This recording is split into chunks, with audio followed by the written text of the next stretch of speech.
Who is piloting the UAPs or UFOs constantly seen in our skies? Where are they from? Why are they here? How long have they been here? What is their mission on planet Earth? Do they come in peace, or do they have more sinister motives? Join Mad Mark as he uncovers the answers to these questions and many more of the mysteries that puzzle us all on Who Are the Aliens? The history of the Anunnaki on planet Earth. And now, here's Mad Mark.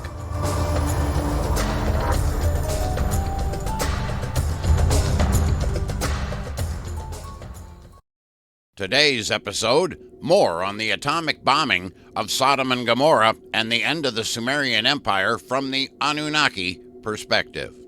Hello everyone, and welcome to Who Are the Aliens? The history of the Anunnaki on planet Earth. I'm Mad Mark, and before I begin, just a quick reminder to please like, share, and comment. It helps so much.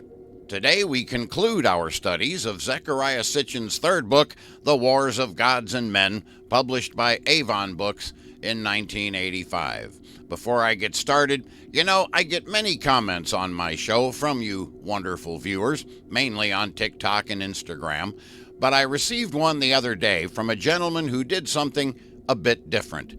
He actually recorded an audio message to me, and I thought it was so awesome that I decided to include it on the program this time around. So let's give it a listen. I think you are very educated. I believe in you. We need you. Keep going. A lot of people are counting on you. Help us out. Thank you to Carl Vogel for that wonderful message. Okay, let's get back to the Anunnaki account of the Sodom and Gomorrah tragedy. When we left off on episode 20, we were just beginning the account of this event from the Anunnaki perspective. Marduk had just learned of the Enlilite's plan to use the 7 atomic bombs against him to foil his plans of basically world domination. He confronted his father Enki, who was unaware of what was going on. Soon after that, as you can imagine, the Anunnaki were back in council, and Enki was trying everything imaginable to persuade the naive Nergal not to use these devastating weapons, because he knew that the fallout would devastate the entire region. Nanar and Utu began to waver a bit as Enki spoke, fearing the destruction of these weapons if they were utilized. But Enlil and Ninurta were adamant that decisive action needed to be taken. With the council in disarray, the decision was left up to Anu, and that decision was that the bombs could be used, but that no loss of life could be allowed to result from it. Everyone would have to be warned and evacuated beforehand. Ninurta swiftly carried this news of Anu's decision back to Nergal, only to find that his brother had already primed the warheads of the 7 awesome weapons. Ninurta informed his brother of the decision of Anu, who had decreed that these weapons could only be used on select pre-approved targets, and that beforehand all Anunnaki, Igigi, and humans in those areas had to be warned and evacuated. At first, Nergal balked at the idea of giving anyone advanced warning. What would be the point in that? But eventually, he agreed to warn the Anunnaki and Igigi who manned the space facilities, but not Marduk and Nabu, and definitely not their human followers. It was then that Ninurta, in an attempt to dissuade Nergal from indiscriminate annihilation, used the words identical to those that have been credited to Abraham in the Bible. Will you destroy the righteous with the unrighteous? Will you destroy those who have sinned against you together with those who have not? But Nergal was consumed with his hatred of Marduk and Nabu. I shall annihilate the son and let the father bury him. Then I shall kill the father, let no one bury him, he shouted. But Ninurta continued his diplomacy in an attempt to calm his brother enough to see reason. And eventually it worked. Nergal agreed to leave Mesopotamia completely out of the attack and instead concentrate on specific tactical targets. The attack would be limited only to the cities where Nabu might be hiding, Sodom and Gomorrah, and to Marduk's ultimate prize, the spaceport in the Sinai. Nergal commanded, "From city to city, an emissary I will send to make sure that the son does not escape. And as for the father, to the place of the gods access he shall not have. The place from where the great ones ascend I shall upheaval." Nergal's new plan was presented to and approved by both Enlil and Anu, and at that point the die was cast. Nergal swung into action, and their first target was the spaceport in the Sinai, and with one bomb dropped by Ninurta, it was obliterated. The mount within which its controls were hidden smashed. The plane that served as runways destroyed. Next it was Nergal's turn, and in one fell swoop, Sodom and Gomorrah stood no more. And with that, the breach of the southern wall of the Dead Sea, resulting in its extension southward, covering the area where these two cities once existed. So the remnants of Sodom and Gomorrah were now buried underwater for eternity, and the spaceport, over which many Anunnaki wars had been fought, was obliterated. The mount from which the controlling equipment had been placed was smashed. The launch platforms were leveled, and the plain where the hard soil had served as the runways for the shuttlecraft was now desolate. The great place was never to be seen again. But the scar left on the face of the earth from these bombs still exists to this very day. It is a vast scar, so vast in fact that it can only be seen from the skies, and a scar for which no scientist has ever offered an explanation. Many miles east of the devastation, in Sumer itself, the bomb blasts were neither seen nor heard, but they would end up having a profound effect on Mesopotamia, its people, and its very existence.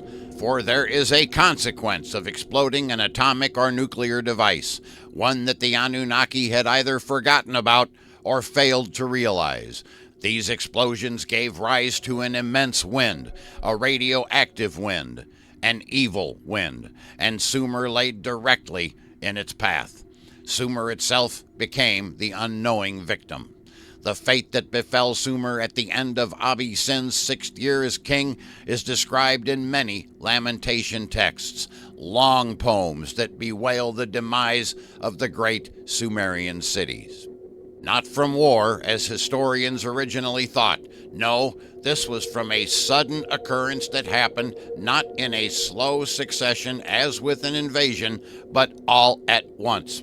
You know, before World War II ended, before Hiroshima and Nagasaki were leveled by atomic weapons rained down from the skies, people would read the biblical accounts of fire and brimstone being showered down on the people of Sodom and Gomorrah and believe it, because no better explanation had ever been offered. We were not aware of these types of weapons, but the Sumerian texts did not tell a tale of their cities being destroyed. No, their cities were desolated. The cities were still there, but there were no people, no cattle, no sheep.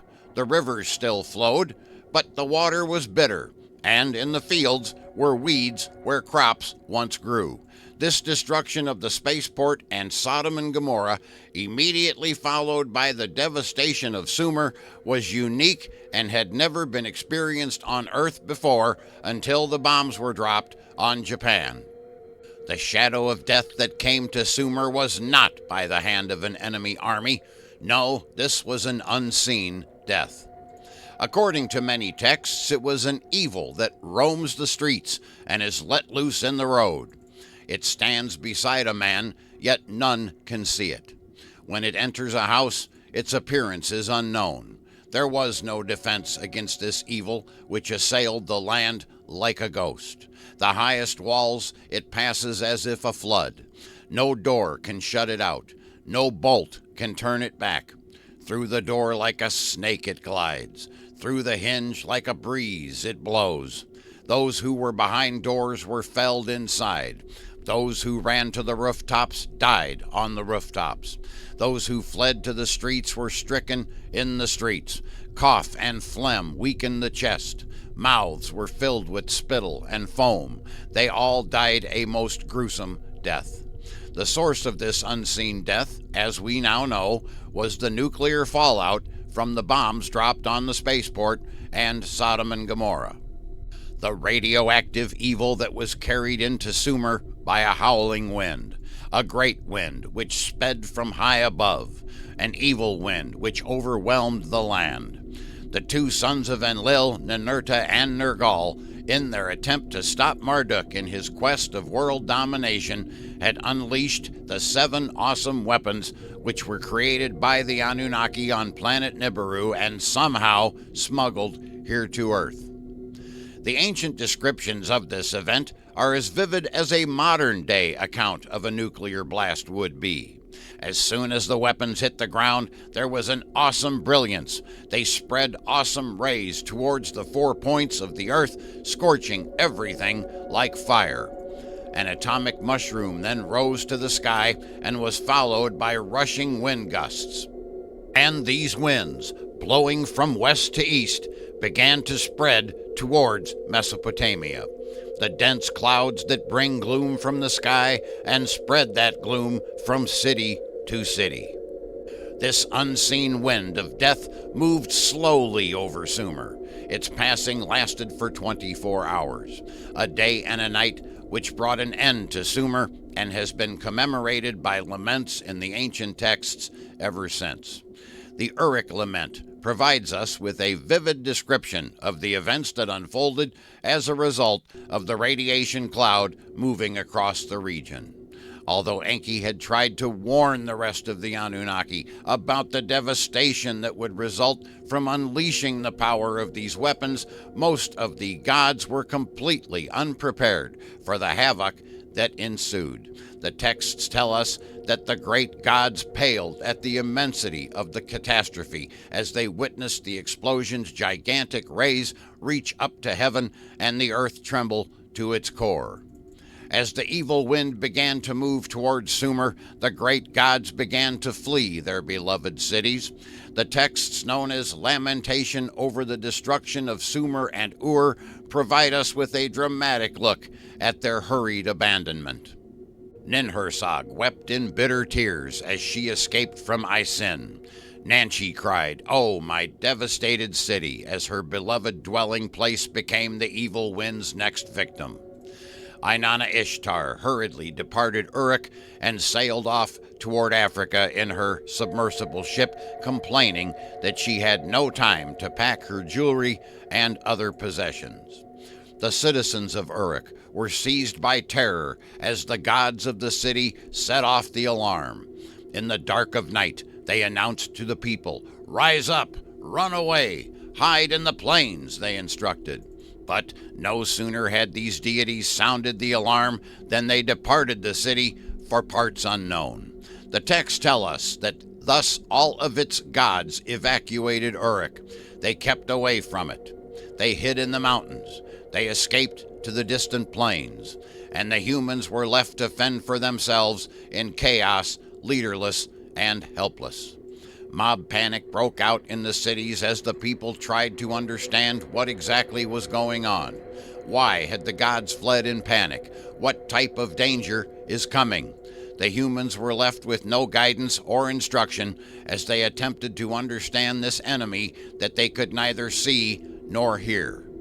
Their questions went unanswered, and as the evil wind passed over the city, the people were piled up in heaps, and a hush settled over Uruk like a cloak. From the text known as the Eridu Lament, we learn that Ninki flew away from her city to a safe haven in Africa. The text reads that Ninki, its great lady, flying like a bird, left her city.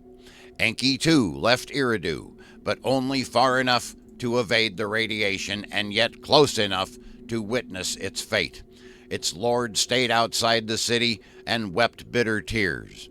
Many of his loyal subjects followed him and camped near him on the outskirts of town. For a day and a night they watched as the evil wind put its hand on Eridu. When it had finally passed the area, Enki surveyed the damage and found a city smothered with silence, its residents stacked up in heaps. The people who had managed to escape the city with Enki cried out to him, "Thy city has been cursed." In their confusion, they stumbled about, wondering where to go and what to do. Hey gang, Mad Mark here to let you know that I now have new t-shirts available for my show, Who Are the Aliens? The History of the Anunnaki on Planet Earth.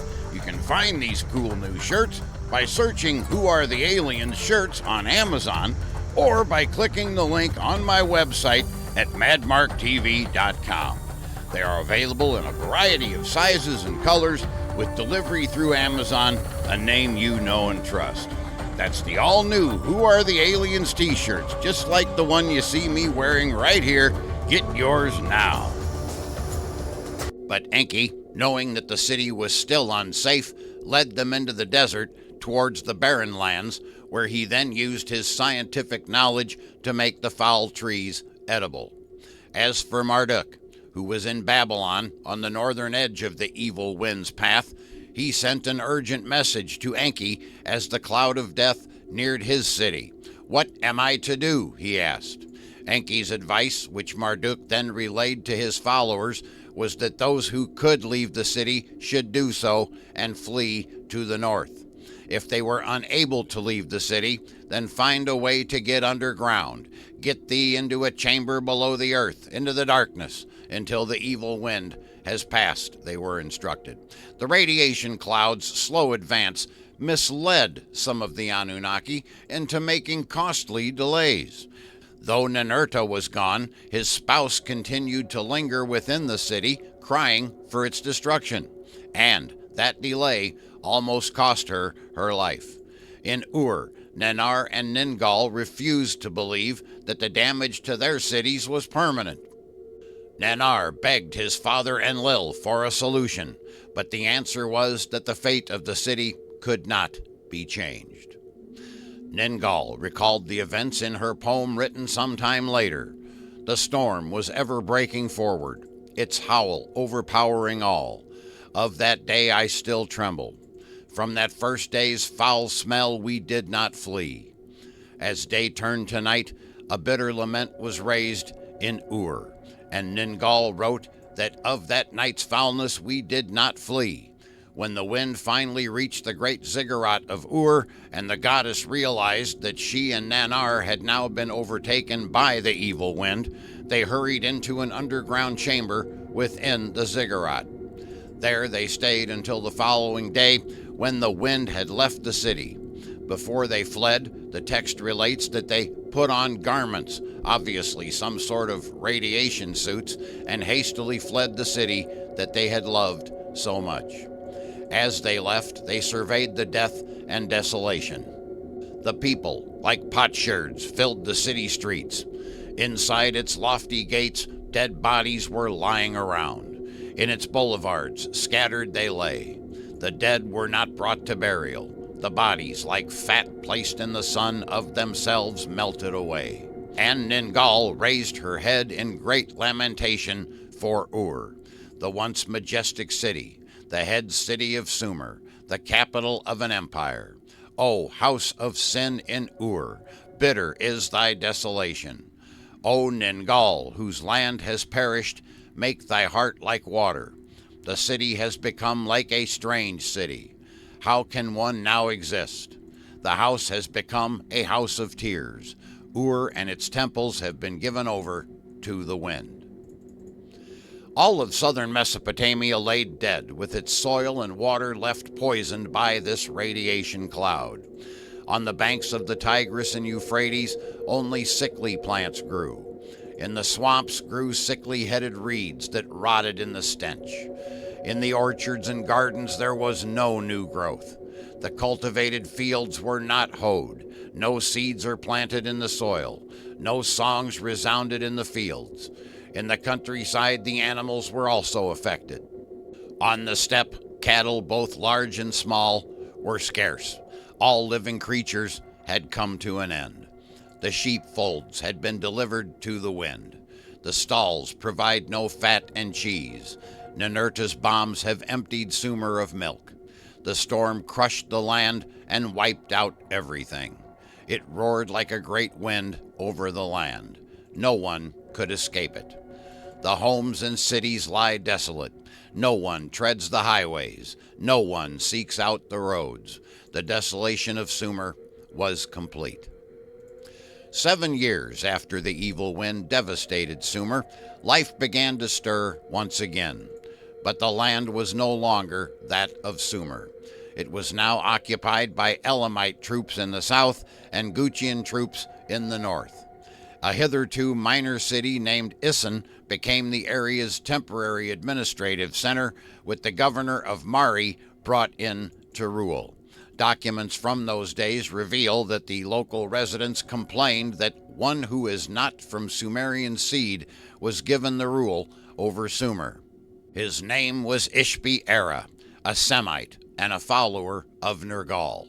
No doubt he had been chosen as part of the arrangement between Nergal and Ninurta. Many scholars refer to the decades that followed as a dark age in Mesopotamian history, but little is known of those trying times.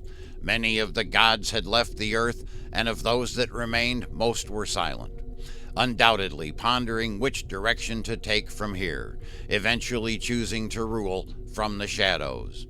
For example, at one point, Ishbi-Era attempted to appoint priests and priestesses to restore the worship of Nanar, Ningal, and Inanna Ishtar, but the people were not interested. Their hearts now belonged to Enki and Marduk, whom it seems had utilized Enki's advanced knowledge to purify the waters and make the soil once again grow edible vegetation. Eventually, normalcy did return to the land, agriculture and industry revived, and external trade resumed. But it was only after the passing of 70 years that the temple at Nippur was finally restored. And there was jubilation in the land when the great temple was rededicated to Enlil and Ninlil in the year 1953 BC. And it was only then that the cities of Sumer and Akkad were officially declared habitable once again. But this return to normalcy only served to stir up old rivalries amongst the remaining gods. Everything was in disarray. For a time, there was a movement to instill Inanna Ishtar as the god of Sumer, but that was squashed by Ninurta. But his claim could not be upheld either, due to the fact that, whether directly or indirectly, he was responsible for the destruction of Sumer. Sin attempted to assert some authority, but his days of supremacy were over as well. Eventually, Anu and Enlil both caved to Marduk's claims of supremacy. Marduk was now basically the one ruling god of earth. The Babylonian king Hammurabi put it in these words: "Lofty Anu, lord of the gods who from heaven came to earth, and Enlil, lord of heaven and earth, who determines the destinies of the land, have determined for Marduk, the firstborn of Enki, the Enlil functions over all mankind. Made him great among the gods who watch and see, called Babylon by name to be exalted, and made it supreme in the world, and established for Marduk in its midst an everlasting kingship." And that brings us to the end of the book that we have been discussing, The Wars of Gods and Men by Zecharia Sitchin. But, in conclusion, let me summarize. What does it all mean? Marduk was now in charge of Earth. Under Marduk's rule, Babylon rose to greatness, and Sumer was no more. Eventually, Babylon conquered Canaan, and the Jewish religious texts were rewritten to revolve around just one god, Marduk. To make a long story short, as time passed, the olden gods toppled and faded. When the Roman Empire rose to power and basically conquered the known world at that time, the powers in charge realized that a new religion was needed to unite the empire and bring it together under one roof, and Christianity was utilized to do just that. And what did they do to ensure a smoother transition to this new religion? They piggybacked it onto the one true God rewritten Jewish texts and created a New Testament for Marduk, and turned the prophet Yeshua, later to become Jesus, into the son of the one true God, again, Marduk. And a couple of years after that, when something was needed to bring together the Byzantine and Sasanian empires to unify the Arab world, another new religion was created. They used the same formula once again, tying this new faith to the Jewish Old Testament, and Islam was created, again under the one true God, Marduk. And it is still that way today. The three Abrahamic religions, Judaism, Christianity, and Islam, are the most popular family of religions on earth, and they all revolve around the one true God, Marduk. It's kind of interesting how that worked out, isn't it? Any time that a situation arose where a new religion was needed to unite the people of a particular region of earth, the powers that be would just connect it to Marduk's one true God Old Testament, and the problem was solved. New religion, same God. And as I have proven time and time again on this program, that one true God was not the creator of the universe, but instead these Anunnaki astronauts from the planet Nibiru, and eventually their antics over thousands of years on our planet resulted in one of them rising to supremacy, and that being Marduk. Now, before I leave you for this episode, I would like to mention something. Obviously, there is a lot more to these Abrahamic religions than what I've just summarized, and I'm going to be getting into all of that over the next few episodes. Today, we concluded our studies of The Wars of Gods and Men by Zecharia Sitchin, and the next book of his that we are going to examine will be The Lost Book of Enki. But before I do that, I am going to take a break from the work of Mr. Sitchin and instead take a deep dive into a few of these topics that I feel need to be examined further. Over the next several episodes, I will be discussing, as I mentioned, the Abrahamic faiths, all brought about by Marduk after the fall of the other Anunnaki gods.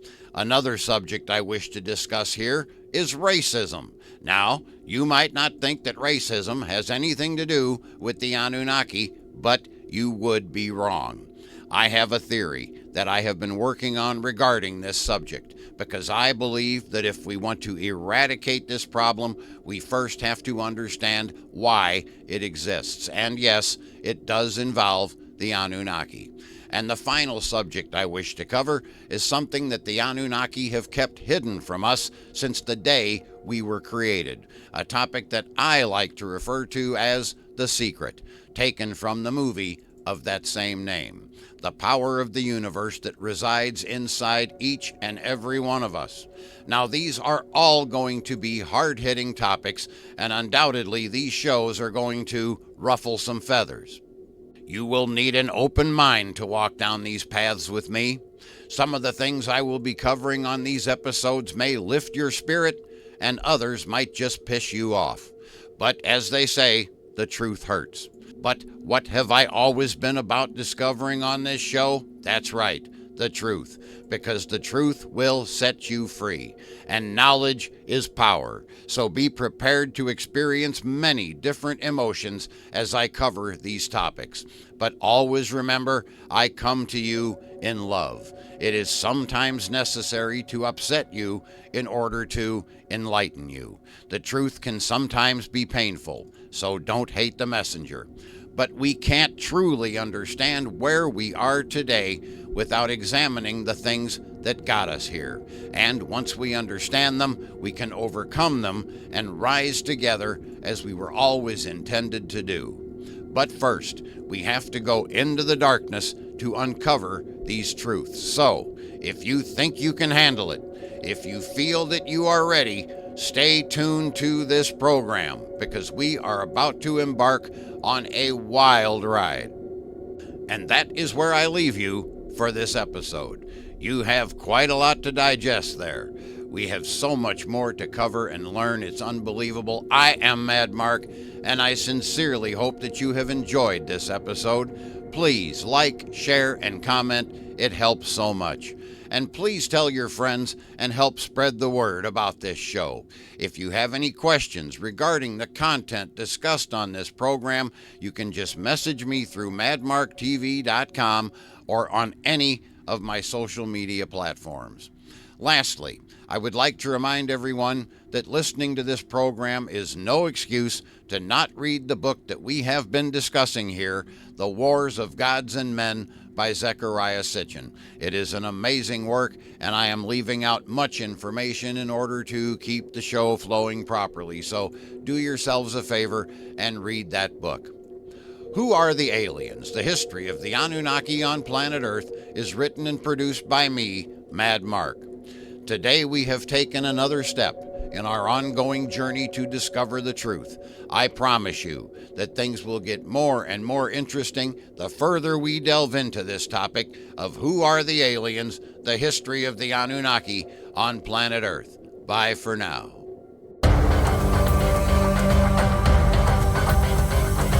You've been listening to Who Are the Aliens? The History of the Anunnaki on Planet Earth with your host, Mad Mark.